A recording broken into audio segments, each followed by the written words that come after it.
Magandang araw sa inyong lahat at welcome sa aking channel.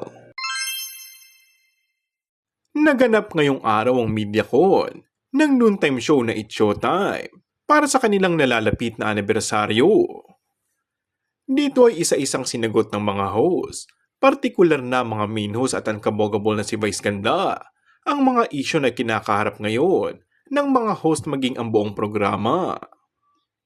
Isa sa mga sinagot ni Vice ay ang grabing natanggap na bashing ni Vice at ng kanyang noontime show na It's Showtime. At syempre pa, bukod kay Vice Ganda, tila hindi rin nakaligtas ang aktres na si Kim Chiu sa media nang tanungin nito tungkol sa status ng kanyang buhay pag-ibig. Say ng aktres, okay naman, masaya ako syempre, dapat palaging masaya. Hirit naman ni Vice Ganda, everyday masaya ang puso ni Kim. Everyday masaya ang gising pakape-kape. Hindi man diretsahan na binunyag, ngunit gets na gets naman ito ng madlang people, lalo na ng mga Kim Po fans, kung ano ang tinutukoy ni Vice.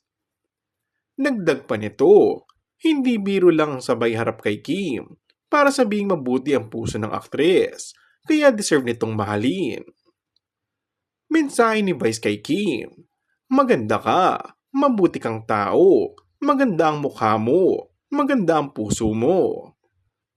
You deserve the best, you deserve love, dagdag pa ni Vice, sabay yakap kay Kim. Napanggiti naman si Kim sa sinabi ni Vice at hindi na nakapagsalita pa. And that's all for our today's video. Kung bago ka lang sa aking channel ay mag-subscribe at pindutin na rin ang notification bell. Maraming salamat!